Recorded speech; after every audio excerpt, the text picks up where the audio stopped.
तो हमारा जो लास्ट वीडियो था वो डिसीजन कंट्रोल इंस्ट्रक्शंस पे था और अब हम इस चैप्टर में हम मोर कॉम्प्लेक्स रिपीटेशंस मतलब मोर कॉम्प्लेक्स लूपिंग स्टेटमेंट्स के बारे में हम पढ़ने वाले हैं। तो क्विकली हम अपना बुक ओपन कर देते हैं, that is more complex repetition. ये हमारा चैप्टर नंबर 6 है। इसमें हमारे पास for loops, nested for loops, then multiple initialisations for loop, break, continue, do while statements. तो पहले हम देख लेते हैं कि फॉर लूप क्या होता है। तो फॉर लूप में एक इनिशियलाइज स्टेटमेंट होता है, फिर हमें टेस्ट करना है और इंक्रीमेंट। तो इसका एग्जांपल मैंने लास्ट वीडियो में भी दिया हुआ है, यहाँ पे मैं फटाफट दे देती हूँ। आपको क्या करना है, कोई भी एक ऑनलाइन कंपाइलर यूज करना है और hash include stdio.h main, then I ले लेते हैं and then for i equal to 0, i less than equal to 10, i plus plus हमें प्रिंट एफ i का वैल्यू प्रिंट करना है।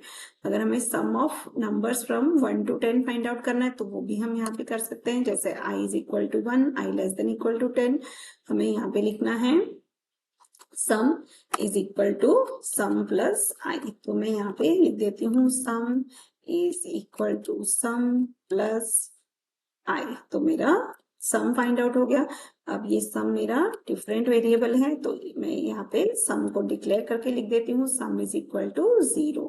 अब दो टाइप के वेरिएबल्स हो गए i and sum is equal to sum plus 1। और ये जो i का वैल्यू हम प्रिंट कर रहे हैं, अब हमें इसे यहाँ पे नहीं प्रिंट करना है, हमें इसे लूप के बाहर प्रिंट करना है। प्रिंट f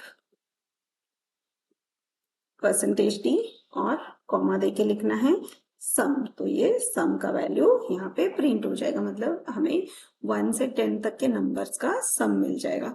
सो मैं इसको एक बार रन करके दिखा देती हूँ। ये देखिए यहाँ पर सम आ गया 55, मतलब 1 + 2 + 3 करके ये हमारा आउटपुट आ गया 55। तो आई होप ये फॉर लूप का यूज तो समझ में आ गया होगा। अब हम आगे चलते हैं। यहाँ पर फॉर का जो फ्लो चार्ट है वो आप बुक से देख लीजिए। फिर अगर हमें कहीं पे भी लूप को फॉर स्टेटमेंट में हमें क्या करते हैं, स्टार्ट करते हैं इनिशियलाइज देन टेस्ट। फिर अगर ट्रू है कंडीशन तो ये body of loop will get executed, फिर इंक्रीमेंट होगा and if it is false then we have to stop. तो इसमें आप कोई भी तरह का कैलकुलेशंस, मल्टीपल कंडीशंस लिख सकते हो, कैलकुलेशंस कर सकते हो। यहाँ पे फॉर में हमें प्रिंट एफ स्टेटमेंट या स्कैन एफ ये सब हम फॉर के अंदर लिख सकते हैं। तो ये एक सिंपल एग्जांपल था जो हमने देखा। अब हम देखते हैं कि सेम चीज आप डू एंड वाइल लिख के भी आप सम फाइंड आउट कर सकते हो, कोई भी अलग अलग तरीके कैलकुलेशंस कर सकते हैं। अब देखते हैं nesting of loops. Nesting of loops means एक फॉर लूप के अंदर हमने दूसरा फॉर लूप लिखा, तो we say it is the nesting of loops.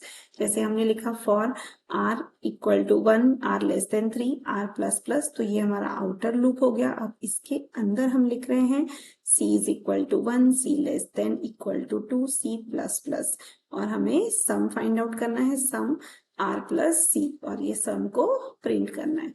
तो नेस्टेड फॉर लूप में कोई भी वैल्यू आप प्रिंट कर सकते हो। जैसे यहाँ पे मैं आपको दिखा देती हूँ, अगर मुझे 1, 0 ऐसे कुछ भी प्रिंट करना है तो मैं यहाँ पे लिख लेती हूँ। यहाँ पे फॉर लूप के अंदर मैं और एक फॉर लूप ले लेती हूँ, for j is equal to 1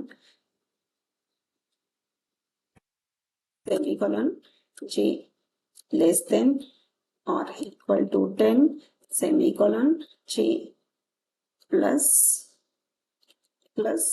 तो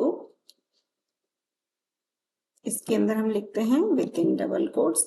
ये ब्रैकेट अगर एक स्टेटमेंट है तो ब्रैकेट की जरूरत नहीं है, बट आप फिर भी ब्रैकेट डाल लीजिए।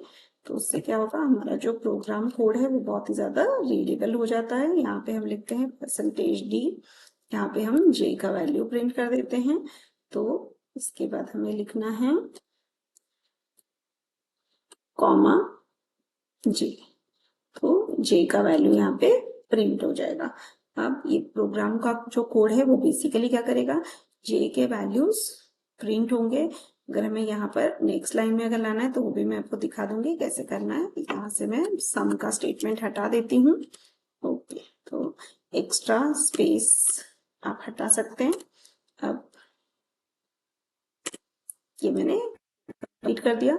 अब मैं इसे रन करके दिखा देती हूँ। यहाँ पे आई के बाद हमें जे भी डिक्लेयर करना है, तो मैं यहाँ पे कॉमा देके जे डिक्लेयर कर देती हूँ और रीडेबिलिटी के लिए थोड़ा सा स्पेस दे देती हूँ।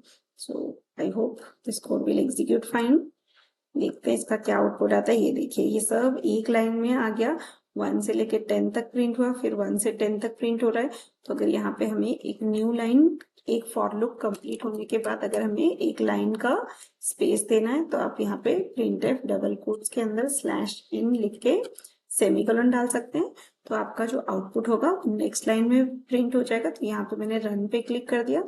अभी देखिए ये 10 टाइम्स 1 से लेके 10 तक प्रिंट हो गया। तो इस तरह से हम नेस्टेड फॉर लूप्स भी यूज करके प्रोग्राम लिख सकते हैं।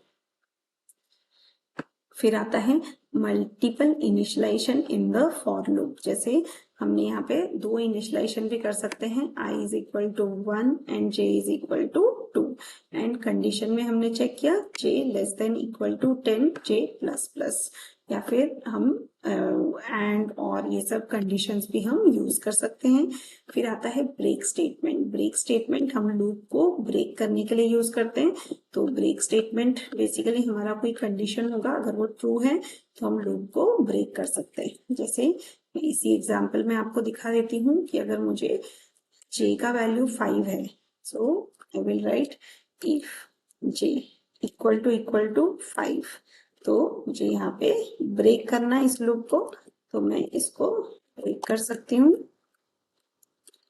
ब्रेक तो क्या होगा कि जैसे ये कंडीशन सेटिस्फाई होगा तो ये लूप ब्रेक हो जाएगा। तो अब इसे रन करके देखते हैं। ये देखिए अब ये वैल्यूज 1 से लेके 5 तक की प्रिंट होगी, क्योंकि जैसे ही मेरा कंडीशन सेटिस्फाई हो गया j इज इक्वल टू 5, तो ये लूप ब्रेक हो गया यहाँ पर।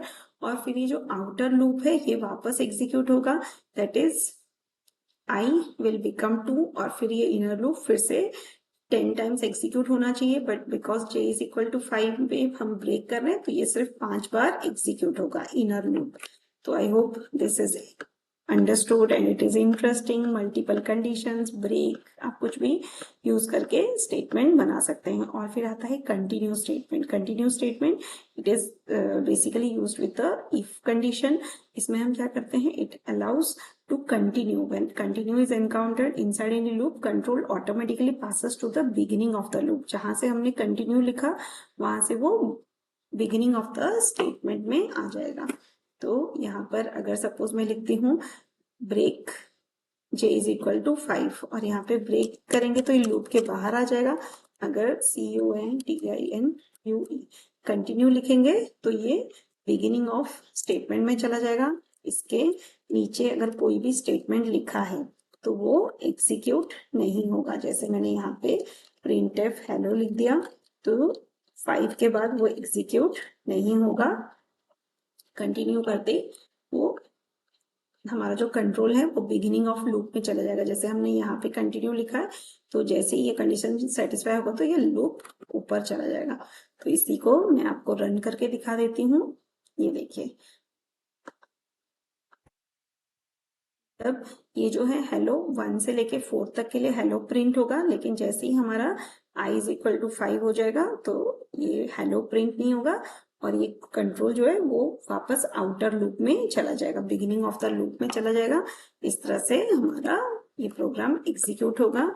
तो ब्रेक एंड कंटिन्यू ये हम यूज करते हैं। वैसे ही हमारा डू वाइल स्टेटमेंट है। डू वाइल में हम वाइल कंडीशन नीचे लिखते हैं, पहले डू के अंदर सारी स्टेटमेंट्स लिखते हैं और फिर कंडीशन हम एंड में चेक करते हैं। तो इसका एक फायदा क्या है कि अगर हमारा कंडीशन कंप्लीटली फॉल्स हो तो भी एटलीस्ट एक बार हमारा स्टेटमेंट्स एग्जीक्यूट हो जाएगा। सो डू वाइल का एग्जाम्पल मैंने ऑलरेडी लास्ट वीडियो में दिया था, मैं आपको फिर से दिखा देती हूँ डू वाइल का कोई भी एग्जाम्पल। जैसे अगर यहाँ पर 1 से 10 तक प्रिंट करने हैं नंबर्स तो इसको मैं डू वाइल के तरह भी कर सकती हूँ। यहाँ पे आपको